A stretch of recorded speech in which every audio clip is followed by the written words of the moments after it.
সেদিন গেছিলাম বড় বুনির বাড়ি, ইরাম খাওয়ান খাওয়াইছে তোমাদের আর কি কব, দেখে তোমরা কবানে যে আসলেই তো তোমাদের তো ফাইন করে খাওয়াইছে। তো চলো তোমাদের দেখাই কি কি খাওয়াইলো। শুরুতেই দেখতে পাচ্ছ মুরগির রোস্টের ঠ্যাং বেরোয় রয়েছে। মুরগির রোস্ট ছিল, সাথে ছিল খাসির তেল দিয়ে ডাইল রান্দা, সাথে ছিল মুরগির খাসি মানে খাসিওয়ালা মোরগ দেখতে বিদেশি।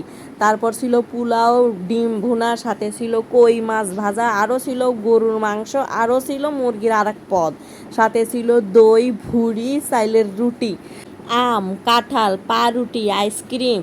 আর এই যে দেখো একটা কষি করে ছবি তুলে দেখাচ্ছি কিরাম কিরাম ছিল। এত কিছু খাওয়ার পর সন্ধ্যাবেলায় পরে ফেরত চলে আসলাম, বাসায় চলে যাচ্ছি। দেখো কি জ্যাম পড়েছে। এত খাওয়ার পর তো নড়তেই মন চাচ্ছে না, এই জ্যামের মতন বসে পড়ে রয়েছি। তারপর দেখা গেল কি জানো, আমার একটা ফ্যান ফলোয়ার্স। তো দেখাই তোমাদের কিরাম হইলো সে ব্যাপারটা। আরে আপনারা এখানে কোত্থেকে আসলেন? আরে এটা আমাদের ফ্যান ফলোয়ার্স।